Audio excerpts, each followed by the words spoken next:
we will go ahead and get started. So good afternoon, most of the country. Good morning to some. I'm Sierra Royster. I'm the Director of Innovation in April, which is the Associations of Programs for Rural Independent Living. Today, we are doing a webinar on guardianship. What are the alternatives and what role does IL or independent living play? We first off want to thank our sponsors for this presentation today. With the Ford Foundation, we're able to hold some extra trainings throughout the year. So we thank them for that. A couple of housekeeping items before we get started. First, you can, depending on what type of device you are on, you can scroll over the menu bar that might pop from the top or the bottom of your screen. And that is where you'll be able to find the closed captioning for today's session.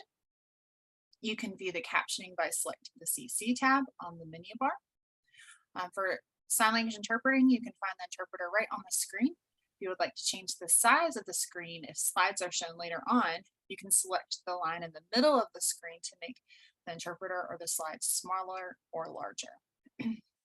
If you have technical issues, please use the chat feature. You can find the word bubble in that same menu bar. If you would like to turn the chat feature off, if you are using a screener, you can do that by pressing Alt-H. For Q&A times, please note that the Q&A box is on the menu bar. Please only submit questions there as they may get lost in the chat. To ask a question or make a comment, you can also select the hand option on the menu bar, and that allows us to know you have a question. For those of you on the phone today or using keystrokes, we ask that you press *9 or Alt-Y on your keypad to raise your hand. We will then let you know you can unmute. And you can select the unmute option or Alt-A if using keystrokes. Remember, if you join into the conversation, please just try to keep background noise down as much as possible to just help us clearly hear you. Thank you for joining us today. If you need any assistance today, please message me. I'm Sierra, and I'll drop my email into the chat as well, but it's sroyster, so SROYSTER at April, APRIL rural, RURAL.org. And now for today, I'm going to turn it over to Karen and Ron. They're going to talk a little bit about themselves. And so I'm going to skip their bios and let them jump right into the meat of the presentation. So thanks, Karen and Ron. Thank you, Sierra.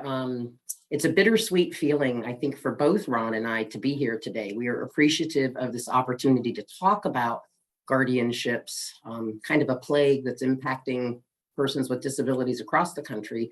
And at the same time, it is a sad thing that we have to have this conversation. So yes, I'm Karen Koch, and I serve as the advocacy coordinator at the Roads to Freedom Center for Independent Living. We are located in central Pennsylvania, serving as much as 1/2 of the state with nursing home transition. I am a 50-some-year-old Caucasian woman with white hair, wearing a blue and white blouse, and I use the pronoun she, her, and hers. My associate, Ron, if you would like to introduce yourself, sir. Yeah, I'm an old person. I just celebrated my birthday last week, and I'm white male, and I use he, him, and his, and really glad that everybody's here and we're having an opportunity to talk, and I'll introduce my background a little bit later. Yes. So Sierra, if you're ready to start the slides. Yeah, let me pull those up really quick.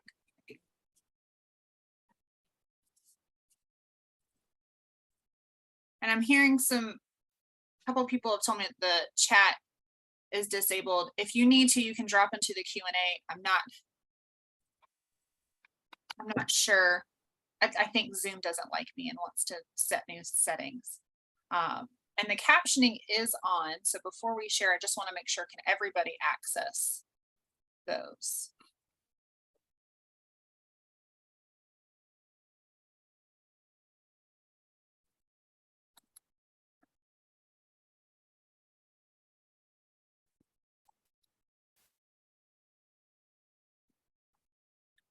Yes, let me see. Yep, so you should only see 2 interpreters and 1 interpreter right now and 2 speakers. Do y'all have access to the captioning though? You should on your side. It is enabled and on.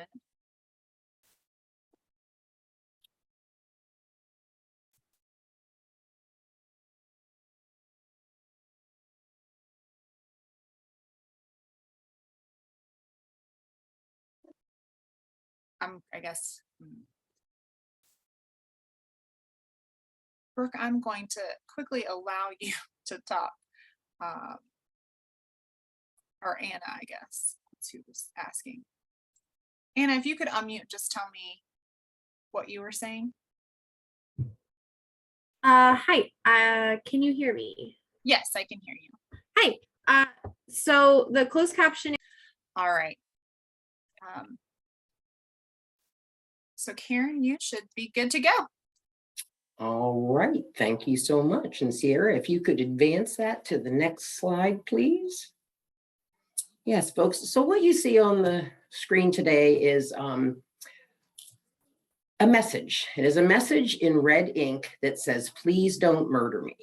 And this is a page from a journal that a gentleman named David Italiano had shared with the Center for Independent Living here at Roads to Freedom. So what I'd like to do is just kind of tell everybody the story of David. David was a 69-year-old man who in January of 2020 reached out to Roads to Freedom. He had heard that Roads to Freedom assisted people that were in long-term care facilities. I don't like using the term nursing home because there's nothing home-ish about them. But David was in a long-term care facility here in Lycoming County, and he had met some other residents at this facility who told David, "Hey, we're working with this place called Roads to Freedom, and they help people get out of long-term care facilities." So David, in January of 2020, called our agency and he spoke with our intake specialist and explained that he was here in Lycoming County at a facility called Aristocare, and that he really wasn't sure why he was there, that he owned a home in Huntington County, Pennsylvania. That was about over 2 hours from where David had come from to get to Lycoming County. David owned a home and he really wanted to go back to his home. He was very confused as to why he was there. So our initial process, of course, is to share a release of information with that person who's seeking our services. So our intake staff, explained to him that they would email a release of information. David provided the name of his social worker. Staff contacted the facility, got an email address, and in January of 2020 sent a release of information for David to complete. And we didn't hear back from David for probably about 3-4 weeks. And we again got a call from Dave, and Dave indicated he was still waiting for this release of information so that we could begin providing him services. This went on for about the first 6 months. We would send a copy to the facility. David said he was never shown the document. We would fax a copy to the facility. We had snail mailed it. So it was provided to the facility in 3 alternate ways, yet they never received it. So as the advocacy coordinator, I was contacted in June of 2020, and the intake staff said, "Look, there's just something horribly wrong here. This man calls us, we're sending information, he's not getting this information." So I reached out to the facility in June and asked to speak to Mr. Italiano. I was told that I could not speak to Mr. Italiano, that all communication regarding him needed to go through the facility administrator, a woman named Bobby Jo Thompson. So I called and left several voice messages for Ms. Thompson, asked that she called me back, explained that one of the residents at the facility was interested in transitioning. And in order to begin this process, we needed to share documents. After a few weeks, got a phone call from Ms. Thompson. Ms. Thompson was not very kind. Ms. Thompson explained that she is the one making decisions there with David, and that if we want to have any contact with David, we needed to contact his guardian. Now, we had already been in touch with David's guardian. David's guardian at this time was a gentleman named Mr. Jim Malee. Jim had explained to us, as David did, when we asked Dave, how did you end up in Lycoming County? Tell us your story. So David explained that he had been injured by his wife. There had been an investigation, Adult Protective Services was called, and David ended up having a same-day surgical procedure at Hershey Medical Center. And Dave explained that when he came out of recovery and he was getting ready to be discharged from the facility, he was handed a telephone, and on the phone was a woman, Mary Beth Swan. Miss Swan introduced herself as a staff from the Area Agency on Aging from Huntington County. And she explained to David that, David, we need to protect you. We need to protect you from a family member who has abused you. So therefore, we're removing you from your home, and we're going to send you over 2 hours away to live in a long-term care facility. So it was very, very odd to us that Dave had to go so far. But anyway, we reach out to the guardian at the time, and Mr. Malee, when we explained who we were and what services we provided to folks, he was very excited about this. His words were, you know, I've wondered for quite some time why Mr. Italiano is in this facility to begin with. And Mr. Malee had also shared with us that the facility was questioning David's need to be there. David was very independent. He needed no physical assistance to complete activities of daily living. He was mobile. He had minimal health concerns. He took a multivitamin and a medication for blood pressure, and that was it. So we finally get Mr. Malee to reach out to the facility, and Mr. Malee explains that he has signed the release of information to allow us to talk about getting services to David. Mr. Malee was so concerned about David's placement being incorrect there that Mr. Malee petitioned the Huntington County Court. He petitioned for Judge George Zanuck to review David's status as a person deemed incompetent and did not feel that this was correct. Mr. Malee went to the extent to reach out to an independent consultant to have a new neuropsychological evaluation performed. So in May of 2020, this evaluation was performed, and the results of the evaluation indicated that David did not need to have a guardian, that Dr. Tulak felt that David was competent. And so we all agreed that that was a great thing, that we're gonna, petition the court and we're gonna get this reviewed, revised. When I first spoke with David, one of the things I said to David that I regretted to this day was, David, this is not an unusual situation. We assist people to return to independent living, to live in the community if that is their desire. We do this on a regular basis. There's some paperwork. It's a little bit of a process, but I was pretty confident, telling Dave, hey, you could maybe even be home by Christmas. Oh my, how those words failed David. So in November of 2020, David goes with staff from the facility to Huntington County because, as I said, Mr. Malee's petitioned the court to have a new hearing. And at this hearing, Mr. Malee indicates that he doesn't feel he's an appropriate guardian because he knows that David is eventually returning home to Huntington County. And Mr. Malee felt that it would be better if David had a guardian in Huntington County because that's where David would be living. That's where his home was. That's where Dave wanted to be. So at this hearing in November of 2021, Judge Zanuck at that point provides temporary guardianship to the Huntington County Area Agency on Aging. And it was very interesting because this is when things began to sour greatly. As I said, prior to for the sake of acronyms, I'm going to use the term the AAA. It had nothing to do with the automotive club, folks, but referring to the Agency on Aging.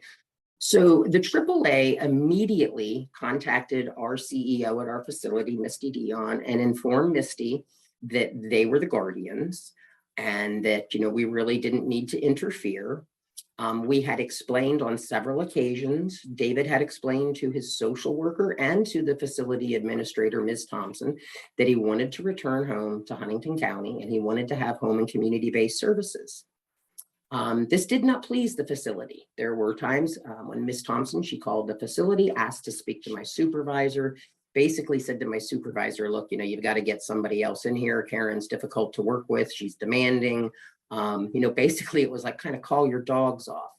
Misty explained to Ms. Thompson that Misty had no other advocate to send and that she would talk to Karen. She would talk to me about my approach and we would go forward from there. Meanwhile, David is very concerned about conversations with the facility staff. David doesn't trust the social worker. He does not trust the administrator, and he is not very comfortable with the information he is being given by his court-appointed attorney, a gentleman named Mr. Ray Gaynor from Huntington County. David called one day and he was very panicky and he said, look, I have to have this meeting. He said, and it's going to be via Zoom. Now, keep in mind, folks, like I said, this is 2020 and the pandemic is raging through nursing homes. So there's no direct contact. David knew nothing about what a Zoom meeting was. I explained to David what it was, that it was a virtual meeting. And David asked if I could please join him, myself or another advocate from Roads to Freedom, because he was just suspicious of conversations he had previously had with the facility staff and social worker. So I contacted the social worker and I made that request, and David reiterated that request and said, yes, please share the link with Roads to Freedom so that I can have an additional person on my side for this call. We were told that the link would be shared, and about 3 hours later, the day of the meeting, David called, and he was very upset because there was no one from Roads to Freedom there to advocate for him, to give him some support. We explained to David that no one ever gave us the link, that we had no way of accessing the meeting because the facility did not share the information. And what went on from there, folks, is gradually just, a downward spiral for David's civil rights. We had a facility who was forbidding us to visit him. We had contacted staff that worked at the facility and knew that they were using a chat box to allow other residents to have guests, to meet with families, friends, and advocates. So we began reaching out for support. Our initial contact was with the Lycoming County Ombudsman's office, and contacted the ombudsman and explained, hey, David's having a hard time getting an advocate involved. And basically what we were told was there's a guardian involved in this situation, and the guardian is making the choice that, David doesn't need this additional support. We were determined to offer this service to David because, for one, we're federally funded to provide transition services to people. And for number two, David was continuing to call our facility. It was very difficult to call back to Dave because, again, he's in this facility. He's sharing a room with 3 other people. Sometimes phones weren't available. So conversations and contact with David was very, very challenging. We finally, after working with the ombudsman, explained that David wanted to have guests. Others were having guests. Please facilitate this. And in October of 2020, we finally got the opportunity to meet David face to face. And one of the things that charmed me the most about David, when Misty and I met with him that day, David's concern as we were leaving was, he said, I need a favor. And it's very important. And we asked, well, what could we do for you? And he reached inside his jacket and he pulled out his mail-in ballot. He didn't trust the facility to mail in his electoral ballot. So he asked that we would do that. And he also had a journal that he kept. And again, that's where Please Don't Murder Me comes from. And David didn't trust the facility staff. He felt that they might look in his journal. So he asked staff to please take that journal, and at a later time, we would return this journal to him. David gave us verbal permission, and in writing, David indicated his provider of choice to transition would be Roads to Freedom. And there you go. We're going to move forward, or so we thought. We reached out to David's supports coordinator. David was enrolled in Community Health Choices, and asked the supports coordinator, hey, we'd like to talk to you about putting together a care plan. David would like to do this. We were told, can't talk to you, there's a guardian. So what continues to happen, folks, is just, again, David's rights being stripped out from under him every opportunity possible. In December of 2020, because again, the pandemic is raging, 70% of the deaths in Pennsylvania occurred in congregate facilities. We felt it would be in David's best interest to get him some kind of communication. So we spoke to David about having a cell phone. David was thrilled at the option to have a cell phone. He wouldn't have to wait in line to get phone calls. He would be able to have greater independence, and he could have access to information. So we made arrangements to take a phone to David. And the day that David got his phone, I was in my office, and my coworker across the hall, a gentleman named Jay was talking to David, and David received the package, and Jay had put a note in there explaining how to turn the phone on. And within like an hour or an hour and a half, Jay and David are now texting each other. David's picking up on this technology pretty quickly. David was very, very happy. During this conversation with Jay, a social worker came into David's room, and David was having problems getting the windows to close on the cell phone, the app windows. So Jay said to David, well, maybe this person that came in could help you. And he overheard David say, hey, could you show me how to close these windows? So when the social worker saw the phone, saw the device, and she was more than happy to help David, but when she realized that the device had come from the Assistive Technology Resource Center that is operated out of Roads to Freedom, she immediately told David, "You cannot have this." She asked David, "What else did they give you?" Wanted to see the package, looked through the package to see if there were any other contents in it, told David that she wanted the charger, and stole David's personal property. And this was all overheard on the phone. So David called our agency later that day from the landline, and he explained that he went down the hall. He saw his social worker, Alicia, take the phone into the administrator's office. And David's words in his journal described the social worker like a dog taking her kill into her master to be rewarded for it. It was the next day, I believe, that the CEO at Roads to Freedom received a phone call from Ms. Thompson, the facility administrator. Ms. Thompson said that there was a court order for Roads to Freedom to have no contact with Mr. Italiano, that there would be no written communication, no verbal communication, and that we could come and pick up our phone. This did not sit well with David or any of us. And in the meantime, we have been giving David referrals to many, many different places. We provided David with a referral to Disability Rights Pennsylvania. David was working there with an attorney named Rich King. David would tell Rich the same things that he was telling Roads to Freedom. "I want to get out of this facility. I want Roads to Freedom help." Meanwhile, David's guardian, the Area Agency on Aging, the AAA, is calling Roads to Freedom and telling us, "You are harassing David. David becomes very angry after you call. David does not want any contact with you." So we would immediately reach back out to Disability Rights to confirm, to have them contact David, and lo and behold, what they were saying was not truthful. David did want to continue to work with us. So the hearing in which the AAA was appointed the guardian, at that time, the judge, George Zanuck, he could not determine if David was still competent or not. So he asked for an extension. Meanwhile, David was very concerned. What kind of evidence had the facility used, or had his guardian used, to show that David needed to have a guardian and that David was incompetent and not capable of making choices?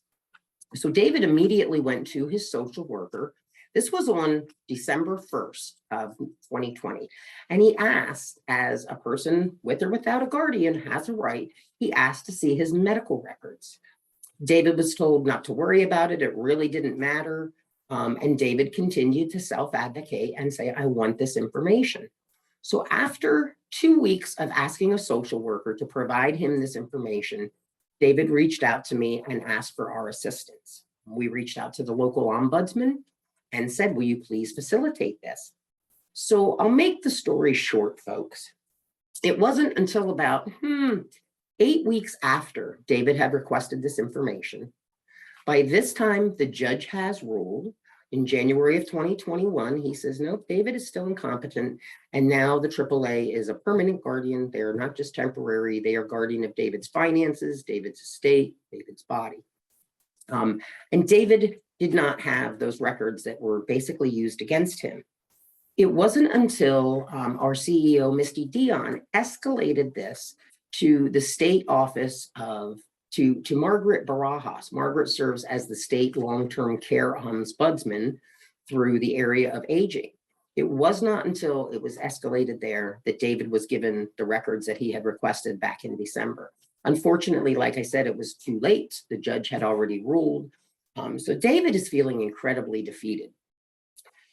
Roads to Freedom again tries to assist David with a device. Working with an organization called ADAPT, a grassroots advocacy group. 2 members from that group went to the facility in February of 2021 to provide David with a cell phone.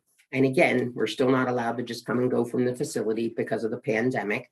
So David came out and kind of met staff at the lobby area. David couldn't go outside the building because he had a bracelet on, an ankle bracelet, much like someone that was in prison would have on them to monitor their location. They were that fearful of David leaving. So David couldn't come out of the facility. The advocate from ADAPT got the phone to David. There were facility staff that witnessed the interaction, and they called the state police, and Pennsylvania State Police came to the facility. The two ADAPT advocates explained that the facility had stolen David's phone, that a gift had been given to David and they had taken it. The facility then countered and said that this gentleman is under a guardianship and that the guardian forbid contact with us. And again, this court order is mentioned that has yet to be seen, saying that Roads to Freedom is not permitted to have contact with David. And the police officer, as we've seen in guardianship cases, explained that this was not a criminal matter, that this was something civil. So therefore, he had no obligation to respond and would do nothing about it other than tell the advocates from ADAPT to leave the facility or you will be arrested. So the advocates left, and this was on January 20th and, on February 20th. And that was the last day I heard from David. David called the facility or called our office that day, left a laugh, a joke, and said that, I think they busted us again. He was appreciative of our attempt to get him the phone, but could not happen. So we again go into this, we're frustrated. So on that Monday, I called David. I called David's room. Again, he's sharing a room with other people. Not one person answers the phone. This goes on for 4 days. I'm getting very concerned because at this point, we've had contact with David daily. We have worked with as many advocacy groups as we could to try and get David some support. We had filed complaints with both state and federal offices of civil rights. We have reached out on several occasions to the Guardian and asked, please help us facilitate this care plan meeting for David. We would be happy to assist with this. The facility responded to us that no, they couldn't do that because there was a conflict of interest. So we asked them to explain this conflict, and they indicated that Roads to Freedom could not help David because they were providing services and that this would just be a conflict.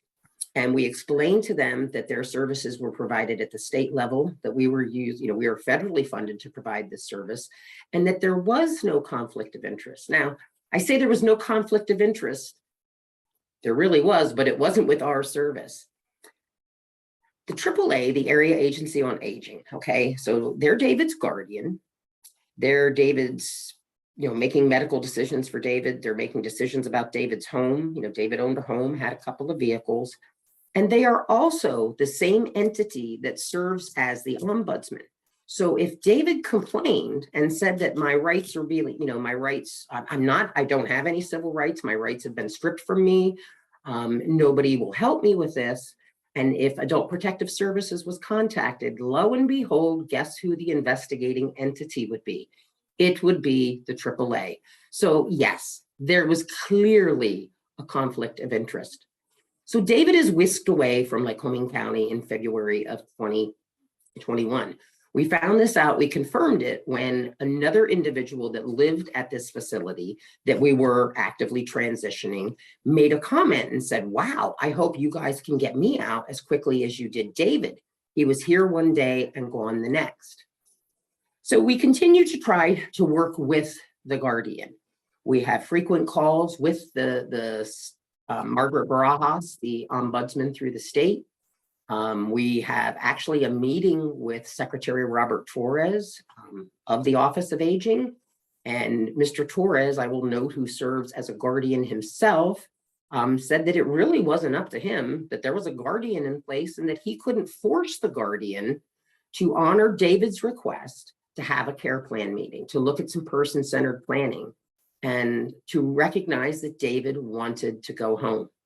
So in May of 2021, a group of advocates from ADAPT took a trip to Huntington County, and we went to the Area Agency on Aging, and we said, look, we get it. You have the power. You've got the power. You're the guardian, but we've not heard from David in months. Could you please just call him and allow us to hear his voice? We want to know that he's okay. We were told, nope, that is not going to happen. You need to leave. The advocates refused to leave the building, and the local police enforcement were called to come in, and the advocates explained to the police why we were there. And we asked the officers if they could ask the staff at the AAA to please just call David, let this police officer know that David's okay. The Guardian said no, they would not recognize the police officer's request. And again, we were told to leave or we would be charged with trespassing.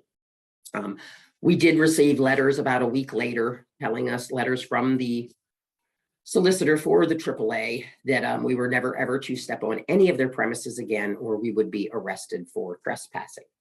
And back to this conflict of interest thing, I may have failed to mention that Judge George Zanuck, the judge that ruled on David's competency, prior to being appointed judge in Huntington County, served as the solicitor for the Area Agency on Aging for Huntington County.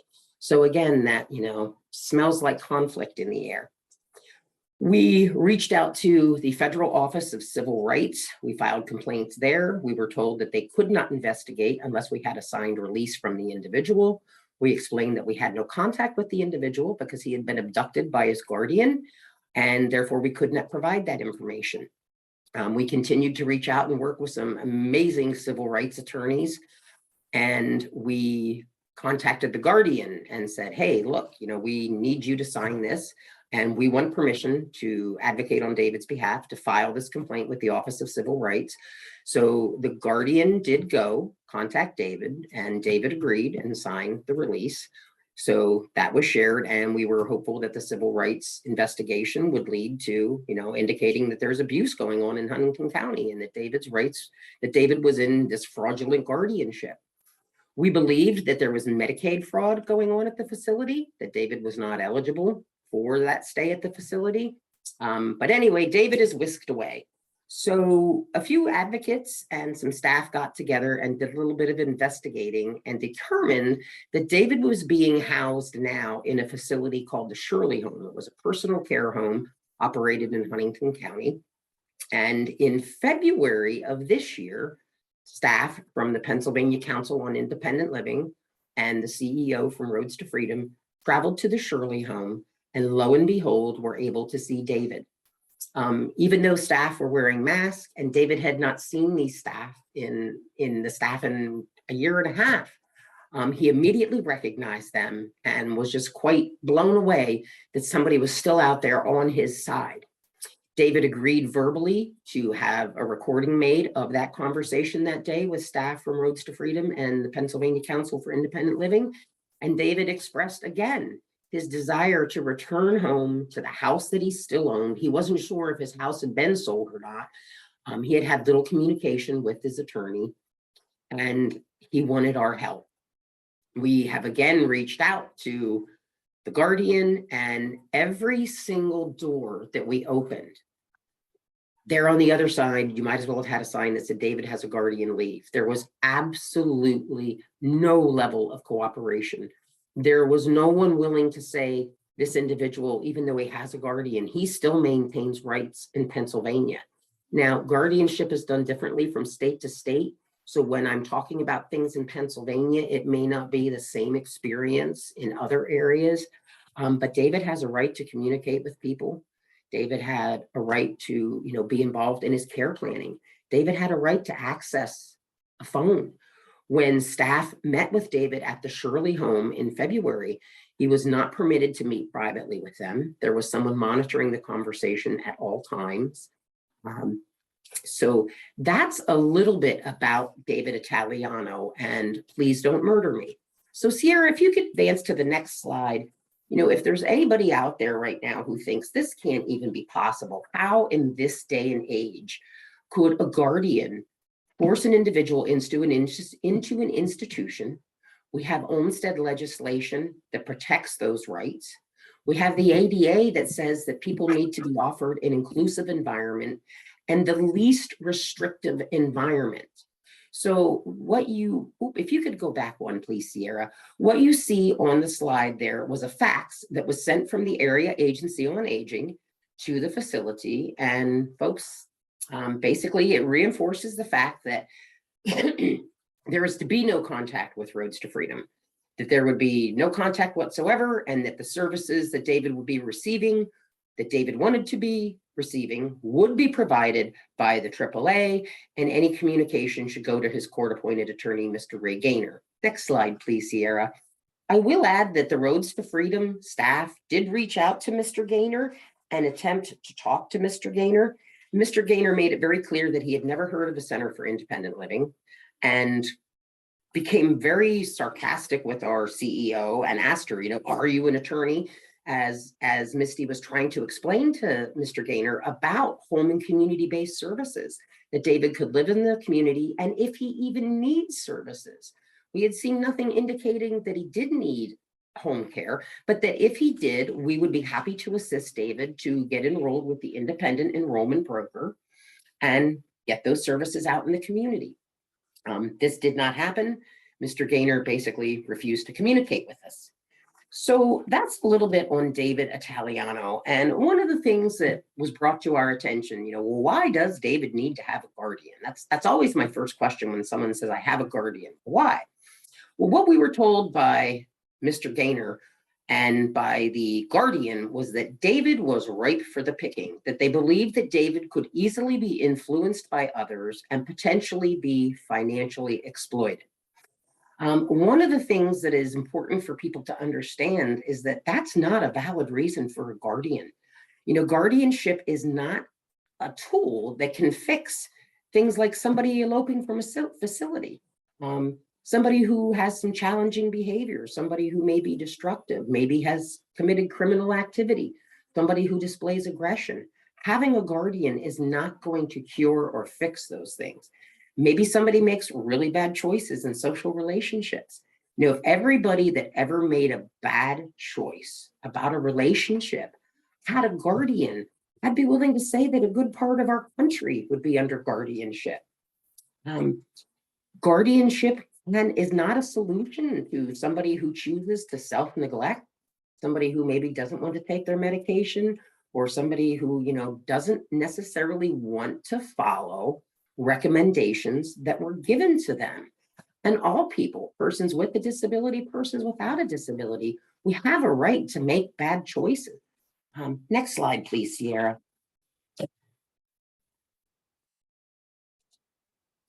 And Ron, I'm going to hand it over to you, sir. Thank you, Karen. All I can say is, wow, you did a great job of describing the situation for David. David is obviously not the most egregious, the worst case possible of what happens to people when they have guardians. But let me get into some of my thoughts about what happened with David and what happens around the country and why we're doing what we are doing, which is for the past, I would say, at least a year, probably a year and a half, we've been having weekly meetings on Fridays, and our group keeps expanding. We keep doing strategy. We try to figure out how we can interrupt this confinement of David, this obstruction of his rights.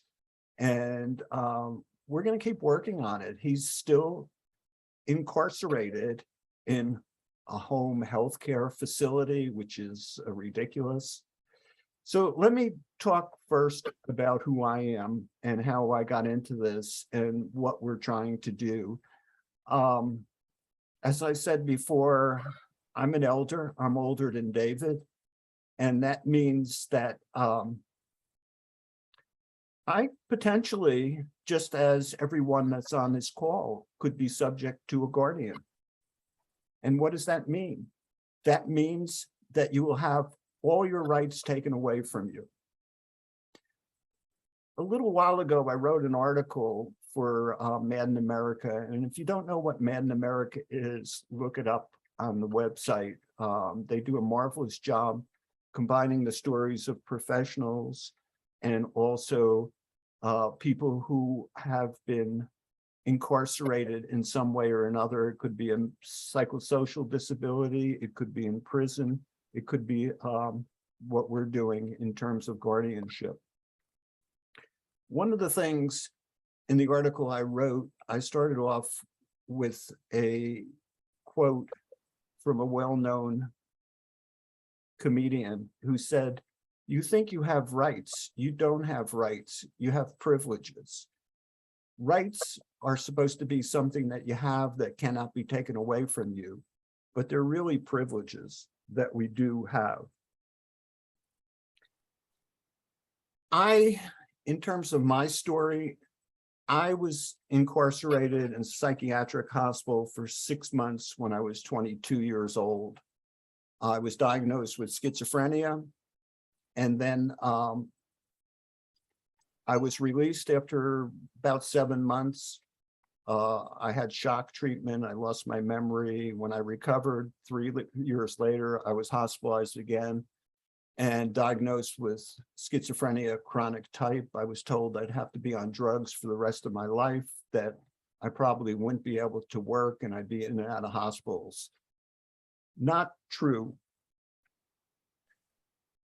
2 years after that second hospitalization, I went on to graduate study and I received my doctorate in psychology. I'm now a licensed psychologist who works on these kinds of issues with rights. Now, one of the things that I did when I was working under contract with the Department of Mental Health in the state of New York, I was the liaison to the State Independent Living Center from the Department of Mental Health. And this was about 15 years ago.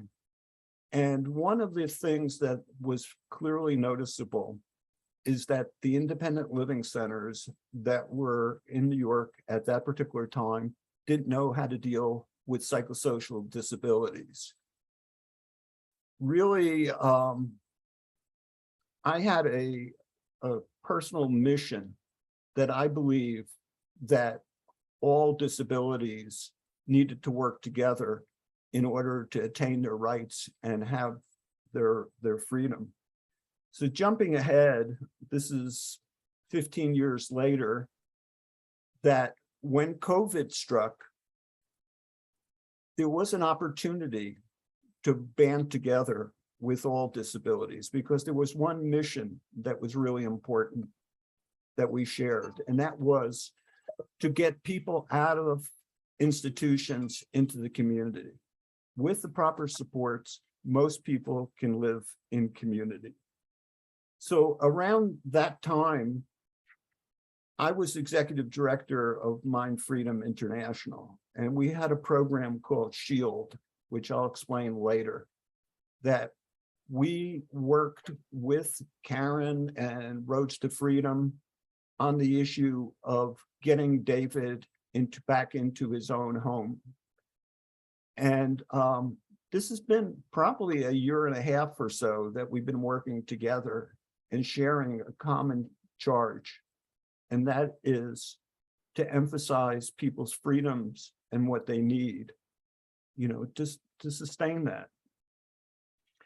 One of the things I thought of, I'm not really good at following PowerPoints, so you have to allow me to riff off of some different things. And one of the things that Karen's talk reminded me of is a concept that was developed by a psychologist well-known named Martin Seligman, probably about 30 years ago, and it was called learned helplessness. And that applies to what happens when somebody gets a guardian. As long as you have your needs taken care of, you kind of lapse into dependency. Along with that, there is the issue of isolation that happens. Later on in this particular webinar, Karen and I will talk about alternatives to guardianship and what we can actually do. I'll also explain the SHIELD concept, which is what we do, what we have done and continue to do at Mind Freedom to respond to complaints that people have who are institutionalized or forced to take drugs against their will, or they're being monitored and they lose their rights. The SHIELD is something that we do to support people who have been isolated, alone, and don't have any control of their lives. I'm looking at the PowerPoint, and I think we can go on to the next one, please. Thank you. The dignity of risk is a concept that came out of the developmental disability community originally. It's extremely important. Unless a person is allowed the opportunity to fall down, they'll never grow. You know, the idea of protecting people from everything, i.e. guardianship, i.e. institutions, is something that prevents the growth of people. There's something that I think is very applicable. It was written by a sociologist by the name of Edward Hall, and he said, one of the most devastating things that can happen to a person is for them to be prevented from developing the potential that they do have. So the dignity of risk really talks about that issue, and that kind of morphs into the idea of guardianship protection, whether a person is incarcerated. Currently, the United Nations has a program where they're analyzing institutionalization around the world. And I had the opportunity to speak for 3 minutes in one of the fact-finding things. And one of the things I thought about when I spoke was that 90 to 95% of people with psychosocial disabilities are treated the way maybe 5% need to be treated.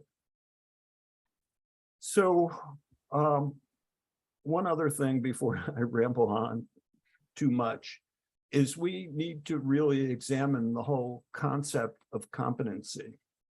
I've been working in the field with people who are considered psychotic, that had no ability to make decisions. And I've always found that people do have the ability to make decisions, regardless of what shape they're in. Personally, I believe a person has to be in a coma, that they don't have some degree of lucidity. There was a psychiatrist named Ed Potival that defined a concept called aisles of clarity, that in the midst of complete disorganization, there's always some aisles of clarity. And in terms of competency, does a person have absolutely no competency, or do they have the ability to choose, let's say, what kind of cereal they have and they want for breakfast? You know, suppose they like Cocoa Puffs and it's not, you know, necessarily a healthy cereal. Should we decide that for them? You can go on to the next slide, please. You want to cover this, Karen, or? Or Ron. Yeah, you know, as we've told this story so many times, and like I said earlier, people just, you know, they'll say, well, wait a minute, this person has a right to, you know, seek a modification, to request a termination, and they have a right to have an attorney. They have a right to a grievance in court. And if the guardianship is limited, you know, there are still some rights that they would maintain. And that also guardians are required to promote self-determination. And the guardians must make the decisions that they believe that person, excuse me, that they believe that person would make for their own best interest. So I've had people say, well, this is just impossible. This really can't happen. And I've tried to explain to people, it's one thing to, like Ron said, is it a right? No, it's a privilege. It's one thing to say you have this right, but if nobody is enforcing these rights, the rights have no value. Next slide, please. In some states, you know, folks, you maintain that right to marry. There are some states where a guardian can say no. You maintain that right to vote. Now, one of the things I find really interesting, if you have property like David had a couple vehicles and David had a home in Huntington County. Guardian, you know, dwelling and guardian, they must choose the least restrictive dwelling. They must notify the court of moves and whether the adult objected. They can't move to a place where restrictions on leaving or having visitors are present. Guardians can't surrender a person's lease without a court order and a notice of a right to object. So what we've seen here is a guardian, a judge, and a court-appointed attorney that all have this conflict of interest, the relationship. And yeah, when that guardian goes in and says, we would like to sell Mr. Italiano's house, it's probably a pretty good odd that the judge is not going to say no. Why would they sell Mr. Italiano's property? In order to pay for his care. Like I said, we're pretty sure that it was Medicaid fraud that was occurring when David was in the long-term care facility. And folks may not realize, but for every dollar, those Medicaid beds, there are beds in these facilities designated for folks receiving that benefit. And for every $1 that the county is putting out for that cost, there is money back from the feds, $2. So there's an incentive for the county to gain some money. And there's a great incentive for the legal entities that are assisting David to exploit him financially. I remember laughing out loud when I read that David was, he could be exploited financially, and that's why he needed a guardian. What would be more accurate was that his guardian was the one that was exploiting him. Next slide, please. So, decision-making, Ron, let me ask you a couple questions. Are you a financial expert? If you had, some serious financial questions, maybe you inherited some money, maybe you have this lump sum of money, would you just go willy-nilly, or would you reach out, maybe, Ron, to your friends, maybe someone who's kind of knows more about it than you, and ask for some input? What do you think? I would do it as long as I wasn't forced to do it with a specific person that I didn't know and I didn't trust, and I hadn't done some investigation and talked to people I knew. There's this idea when we talk about alternatives to guardianship, one of the things is supportive decision-making. And when we look at decisions, some of these could be pretty big decisions: financial decisions, healthcare, education, career, life plans. Do I get married? Do I relocate? No one, myself, Ron, or any of you out there listening to this or watching this, was born with this innate ability to make choices. Kind of going back to what Ron said, we can start small with making choices. What kind of cereal do you want? What color shoes do you want? What color shirt are you going to wear today? That is how a person learns to make choices. And as like Ron said, when you eliminate that opportunity, it's very, very difficult when you have a guardian that says, well, we need to know that they can do this and they can do that, but you're never given that person the opportunity to make a choice. So they have no opportunity to develop those skills, which so many people seem to think are so important, that people always make really, really, really good choices. Next slide, please, Sierra.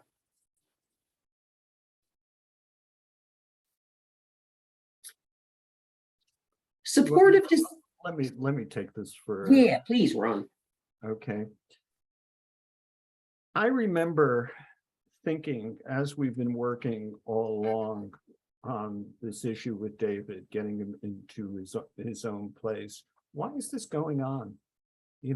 We've had Shield Alert, where we had people calling the different people that were involved, writing letters, calling legislators, calling the people from AAA, no results. We wrote press releases. We didn't get real coverage and not much coverage that was going on. We were not having the example of Brittany Shields. So, I thought about this, and during the ADAPT protest, I remember thinking and saying, they're just doing it because they can do it. And then some of you know Mike Oxford, and he had said to me, he said they're doing it because they don't want to open the floodgates of advocacy. And I thought about that. Yeah, if we get David out, then maybe it'll be an example that other SILs can work at getting people out, that they can develop the SHIELD program and be able to move people. It's about power. And then I was also thinking how the Biden administration just came out with a proposal of upgrading nursing homes. And I'm thinking, yeah, that's the right way to correct the problem, have better nursing homes. And then I realized that nursing homes had become the darling of Wall Street.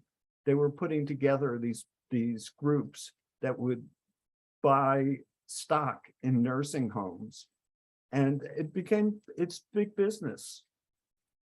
So we know, and I think most of the people who are on this call, on this webinar, are people that are informed, or they've been touched by what's happened by being put in an institution themselves, having a family member being put in an institution.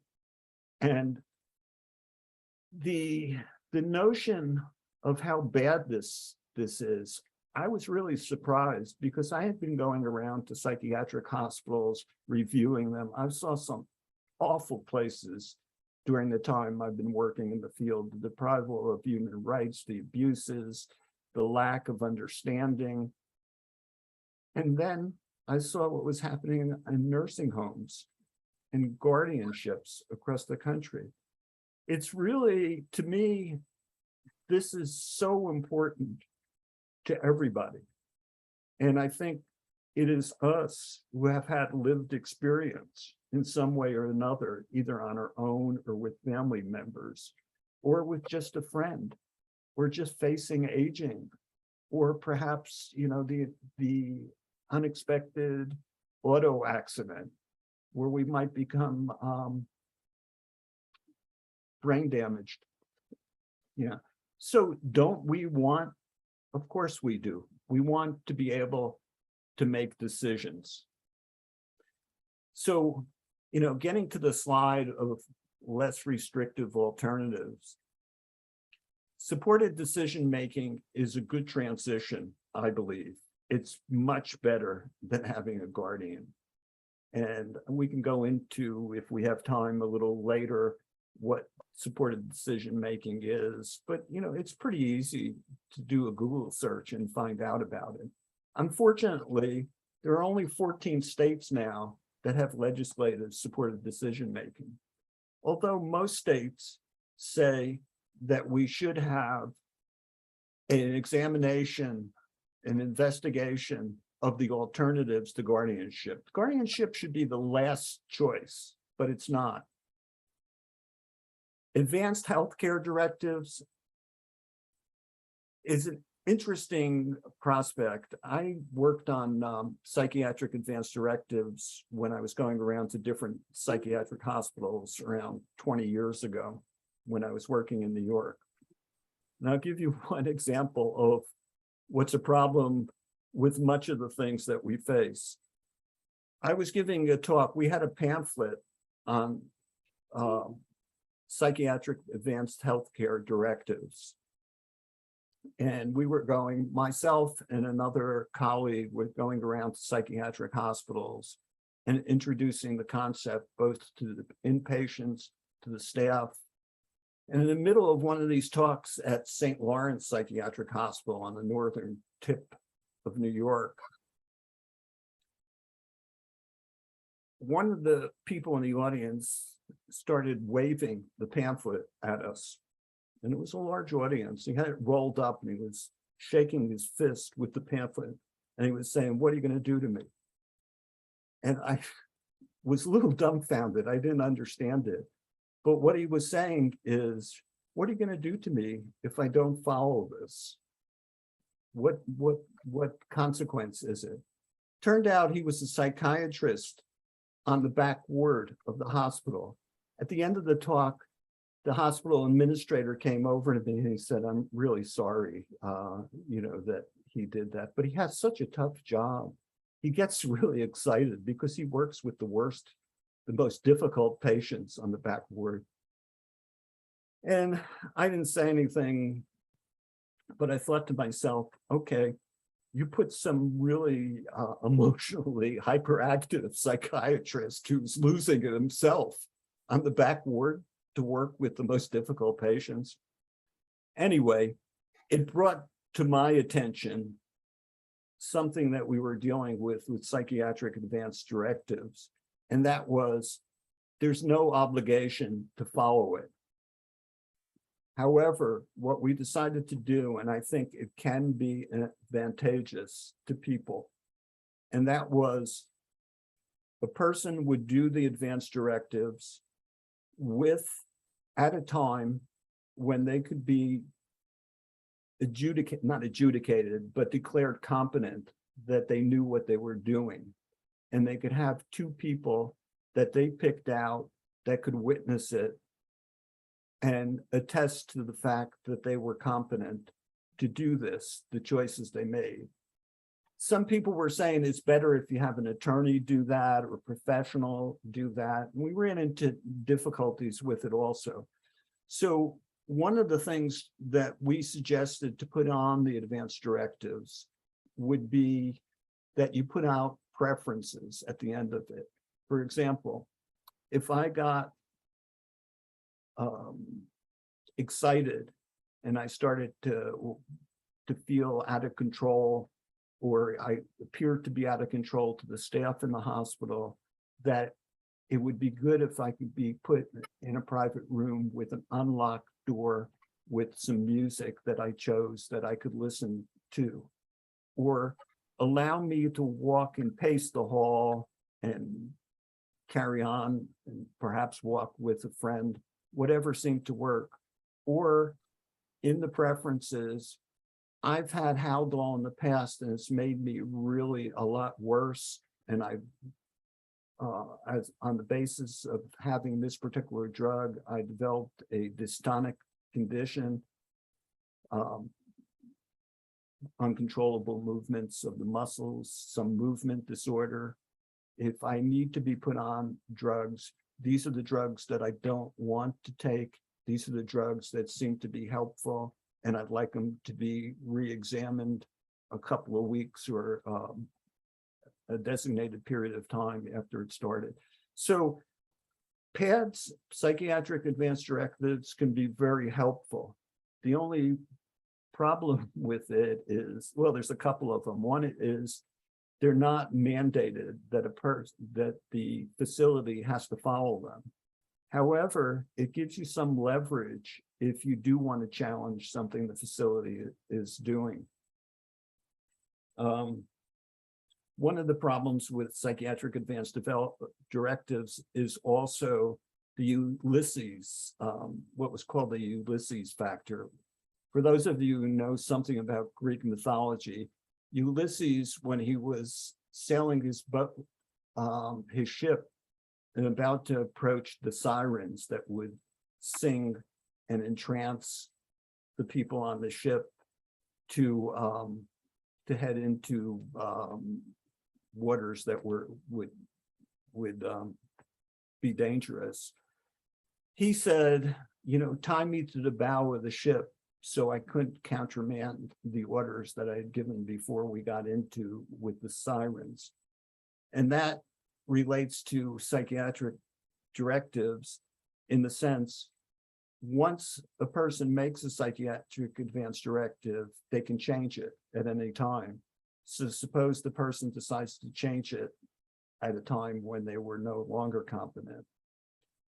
One of the problems, but they are helpful if it's a facility that really wants to do the right thing. You want to take over power of attorney? Sure, Ron, thank you. Thank you for sharing and your personal details as well. Yeah, powers of attorney are very, very simple. I've had individuals come and say to me, well, you know, gee, I can't do this. My mom is my power of attorney. Just to clarify, when someone has a power of attorney, what that says is that in the event that I become incapacitated, let's say I'm in an automobile accident today and I'm unconscious, I'm in a coma, that is when that power of attorney would be activated. So you can designate things. I know I have a friend of mine who makes really good choices. The only thing he's not super skilled with is money. So he decided, you know what, it would be a good idea that I designate my father and my brother to be a power of attorney for my finances. So that is very, very simple to do. It doesn't require an attorney. It can be reversed, and you can specify a financial power of attorney. Perhaps it is medical decisions. Perhaps you're not, but the person may not feel comfortable making their own medical choices, or maybe they just don't feel that they have the information to make a choice. So a power of attorney can be used, and it can be a really great tool to avoid guardianship. You know, one of the things when we talk about David was, okay, guardian says he could be financially exploited. And I talked to David and I was like, well, you know something, Dave, you could have something like a representative payee where, okay, you have a person who, you know, Social Security is supportive of this, that they're going to receive David's monies and Dave's going to have a budget and they're going to make sure that David's bills are paid and that, you know, nobody can come in and, you know, sweet talk David into giving up a debit card or, you know, handing over all of his monies. So again, looking at the least restrictive tools to assist a person to be successful in the community, there are so many tools, like I said, that still allow a person to have their rights, still allow a person to make choices, still empower a person to have their own identity, yet those areas where they might need a little support, they have that support. Next slide, please, Sierra. Okay, what the heck is supportive decision making? We've been talking about it and we're going to dive a little deeper now.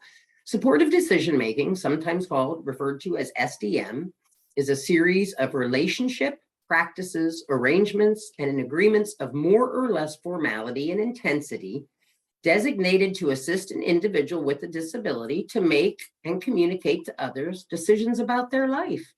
And like we talked earlier, you know, I think we all informally use supportive decision making. If my car breaks down, I'm going to reach out to somebody who knows about vehicles and talk to them and ask them to help me decide what should I do. Should I replace the transmission? Should I just buy a new car? Supportive decision making can take many, many forms. It can be very informal. Now, one of the things that Ron had mentioned was 14 states that recognize supportive decision making. That is a goal that, you know, more states do recognize this. It is often invisible because, again, it doesn't require a lawyer. There's no cost to the individual. It would simply be as simple as saying, you know, you're a friend of mine, you're a family member, you're someone that I trust, that I would like to assist me with making decisions. And then you kind of write that down and who's going to. And ultimately, it is not just to assist to make those decisions. It's not assisting to make the decision, but it's educating. It's making sure that that person who is going to make this choice understands consequences of the choices. I've worked with many folks and I've said to them, you know, I'm not going to make this decision for you. It is up to you, but you need to understand, or it's important that you know that if you choose to do this, if you choose to go to Atlantic City and spend your $800, and then you don't have money to pay your rent, there are going to be consequences of that. So it's making sure that people are able to make an informed decision. That is really a key there. Excuse me. Basically, the person who's making this supportive decision-making plan, they're going to have a community of people that are around them. And, you know, at some point, if they want to change who is a part of their community, they have the right to do so. And it creates tools for people to get, you know, to be able to say no. If I'm a person with a disability and I have somebody who's, you know, coming to me and telling me you need to this or you need to that, or, you know, you can't smoke cigarettes. It's not good for you. I can remember years ago seeing a staff in a group home smoking a cigarette, telling a resident who lived there that you can't smoke. Your doctor says you're not allowed to. So it's, like I said, allowing people to identify supports that work for them. Again, guardianship is costly. Guardianship, as we are seeing across Pennsylvania and across the nation, is horribly difficult to reverse. So supportive decision-making can be a very, very informal tool that can assist that person and allow them to be successful in the community. Next slide, please, Sierra. You know, we're starting to run close on time. And could you go to the next slide? I want to talk about SHIELD. Okay. I had mentioned SHIELD before. Before I get into SHIELD, let me say that the psychosocial disabilities is the largest disability silo group. I recognized that in a meeting with Justin Dart when he said, this is going back some time, where he really identified with people who had psychosocial disabilities and felt if we could ever combine the two groups working together, we have such common areas of interest, like rights and personal freedom and proper treatment, that we would be more of a power to be reckoned with.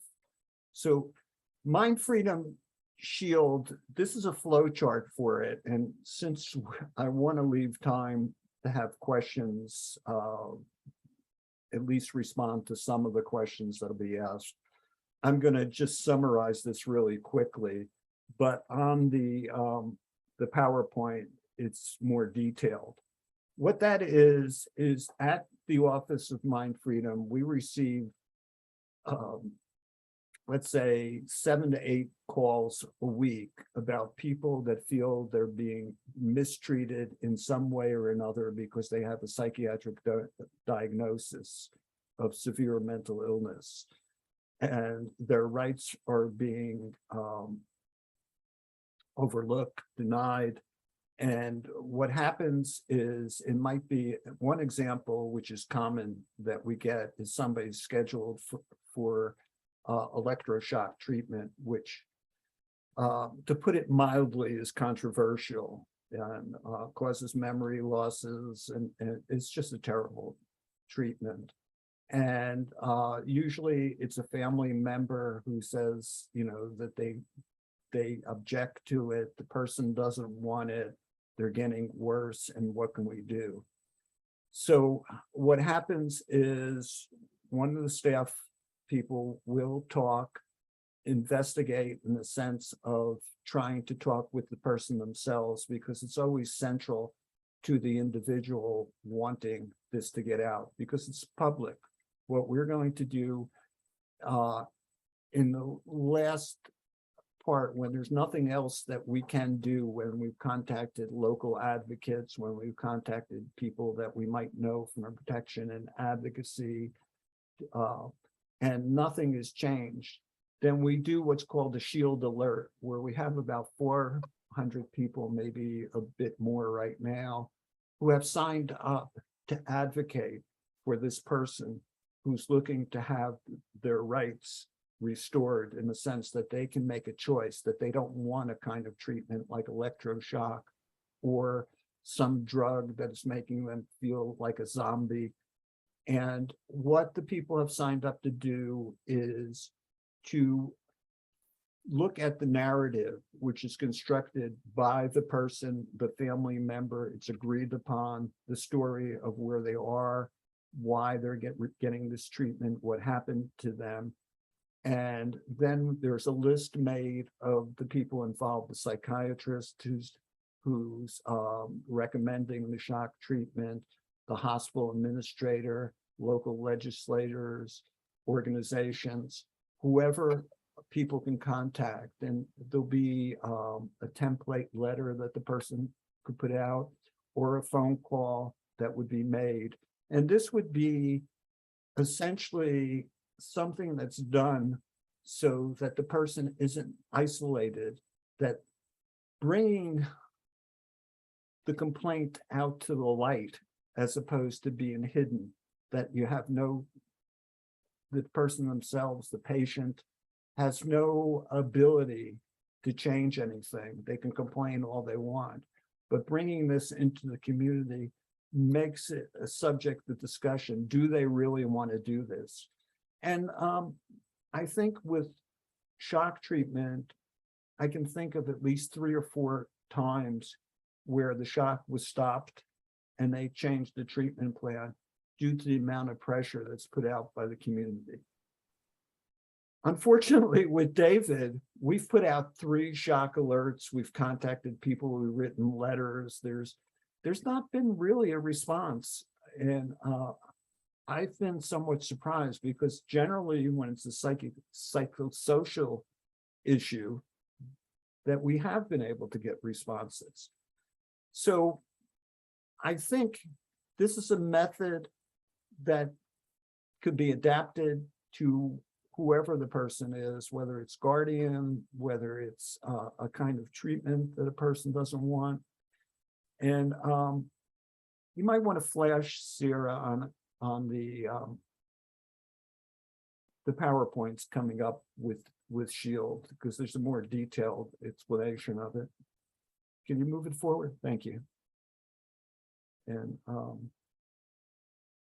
I'm sure anybody who's on the call can get access to this. And it's really not a complicated procedure. The most complicating part is having the narrative of the person's story, what's happening, and having them agree to it, because this is a permanent record. Once something goes out on the internet, it's pretty hard to be removed if it can be. We did do one anonymously in Connecticut with the help of a public interest lawyer, and it was successful. There was also an article written in the newspaper about it. But interestingly enough, the feedback we got from the person, who was a 20-year-old, and he didn't want to be known in the community as somebody who was in a psychiatric hospital for his future. So we did it anonymously. However, he complained that the staff had threatened him and said that if you continue doing this, we're going to put it out in the community and everybody's going to know that you've been in a mental hospital. So much for HIPAA, huh, Ron? Yeah. I think we've got just like a minute or two yet before we get to questions, Ron. Okay. I'm one sure of the we things- left out a lot of information. This is something that my goal, and I think Karen's is, and many of the people on our committees who are working with David, is we want to establish a broad coalition, and we want to start addressing these issues nationally with guardianship.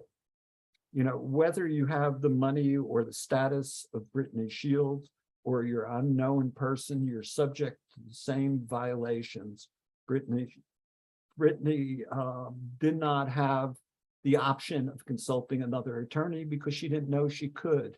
She was prevented from getting married, all sorts of things that are no different than the person who doesn't have money or fame. It's an incredibly corrupt system, because a lot of people are making money, you know, whether it's from an estate or it's Medicaid. And probably shouldn't say this, but you know, my feelings is it's a boondoggle for third-rate lawyers to find a way to have a career and accumulate wealth.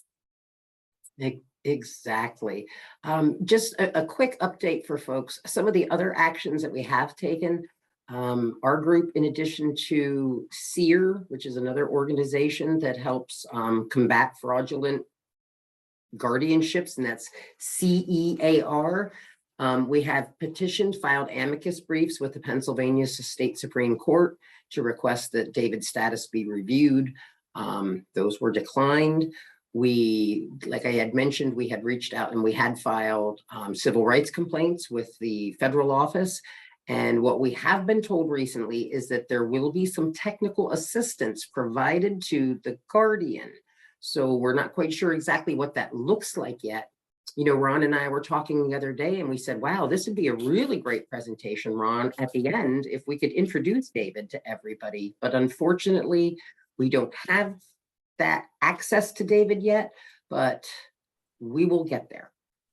We will definitely get there. Sierra, are there questions then from folks? There have been a couple that have been dropped in. I think you've covered this one a bit, but you might want to just go over it one more time. Just what all are the alternatives to guardianship? In specifics to David, what options did he have, or that? Yes, I think and that's what what it was. I guess the least restrictive alternatives is kind of what you were diving into. yes, and the least restrictive alternative for David would be to live in his home in the community. And again, if he needed some kind of support to complete activities of daily living, or, you know, the services that he was receiving in a long-term care facility, he could enroll in the state waiver program in Community Health Choices and have those in his home. The big problem is that judges are quick to rush to guardianship directly. It appears that not a lot of people are looking at anything that is less invasive. And I encourage folks, you know, if they're not familiar with the Olmstead decision, Google the Olmstead decision. That is a great piece of legislation that says that, you know, you cannot force a person into a restrictive environment if they can be successful and safe in a least restrictive environment. And we are not seeing that. What we would like people to take away from today's presentation are 3 elements. There's an element where we need to educate a judicial system. You know, as we started working with Ron and Mind Freedom and SEER and other groups, we are now getting calls. I received a letter from a family in Bucks County, Mr. Robert Harper, whose mother, similar experience, was abducted by a AAA, taken out of his home for no valid reason, and forced into an institution where she was essentially euthanized. We shared this story. We had another gentleman from Huntington County reach out to us, talk about his mother, Iva Rausch, a woman who one day the state police and the area agency on aging of Huntington County knocked on his door and said, "Your mother is coming with us." Well, what do you mean?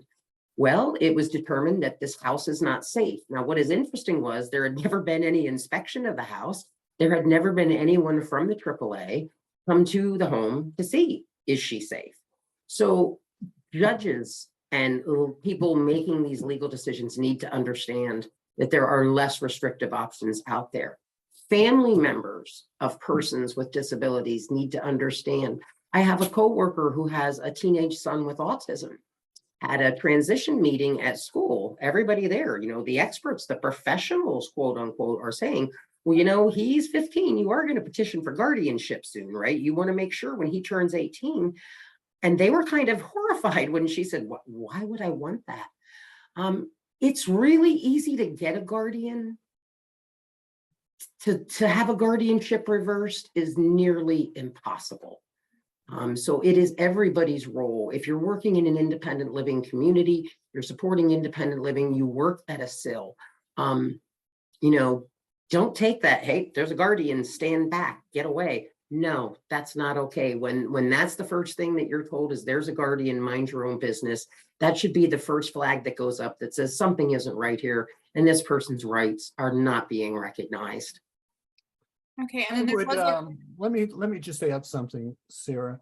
One of the things, if you look around where you live, if you'll find that elderly people who need assistance generally get assistance. And there are a number of families who don't have guardianship, even though from the time their Down syndrome child is born, they're encouraged to put that person in a guardianship. What we need to do as advocates, we need to develop systems. I think the SILs are ideally, they're ideal for developing systems of support that can work with people that are less restrictive than guardianships. There needs to, these are old and antiquated systems where you put people in these congregate living centers where they get just a complete lack of freedom to make choices. Of course, there are people that need more intense care, but we need to develop systems that don't require, I'm sure, or I would bet that most of the people on this call have seen or been inside institutions, whether they're nursing homes or some kind of group facilities. And we can do much better than that. You know, we're doing the same thing we have done. And SILs are charged with bringing people back into community. Thank you for that. We had 2 more questions. One was, what does boondoggle mean? You mentioned it, a boondoggle for a third-rate lawyer. I don't remember hearing that, Okay. but but it's basically, Would it be like I a would free for all? assume that you use the word, Karen, because I don't remember. I think that would be a free for all kind of, just kind of woohoo, anything goes. Nobody's watching. Nobody cares what I'm going to do. So I'm just going to get and take as much as I can. And Yeah, it's it's like somebody has thrown baskets of money out the window. Just grab it. You don't need to do anything to get it. It's free money. It's easy. that's how those attorneys doing guardianship, exactly that. Exactly that. And there was one more, I think, Ron, this was when you were sharing your story a bit. Can you elaborate on saying it, quote unquote, incarcerated regarding psychiatric hospitals? And we have like no time left. So if you can Okay, incarceration basically means that you can't leave where you are. The doors are locked. Quickly, I remember using, I was considered non-compliant, so they wouldn't let me off the ward. And whenever they had the person come in to take people to arts and crafts, basket weaving or whatever, I just wanted to get off, so I'd line up with them and then they'd see me and they, no, you can't go. That's incarcerated, when you have no ability to get some fresh air or be unmonitored. Awesome. Thank you for sharing that.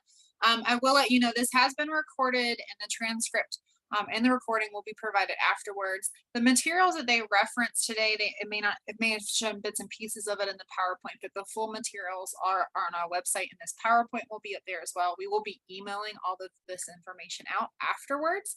I encourage you to go check it out. There are 3 slides we didn't get to, which have resources, but we purposely did that because we wanted to make sure that y'all had the resources to go. There's state resources that you can plug into your own state, and there's national resources, governmental resources, tons of stuff for you. And then we have Karen and Ron's email up there as well for you to follow up if you have additional questions. And then there's a step. Karen was so great and put a step-by-step guide for how SILs can be carrying this out. What does this look like from somebody at the time that walk into the door to what do you do at every step after that? So I thank you, Karen and Ron, for your time today and all the work that you've put into this and your continued work on this effort. I think, talking about this with NIL, hopefully we can all kind of start being more active in this work. And I encourage you, if you want to get more involved, please reach out to them or myself when we can kind of get you connected into some of those national efforts that Ron spoke about earlier. I thank both of the interpreters and the cart writer, and thank you for your patience with the little bump with the chat and the captioning today. I'm glad we got it all figured out. And I hope everybody has a good afternoon. Thank you. Thanks for making this possible, April. April, and as represented by Sierra. Take care, everybody. Thank you. Bye.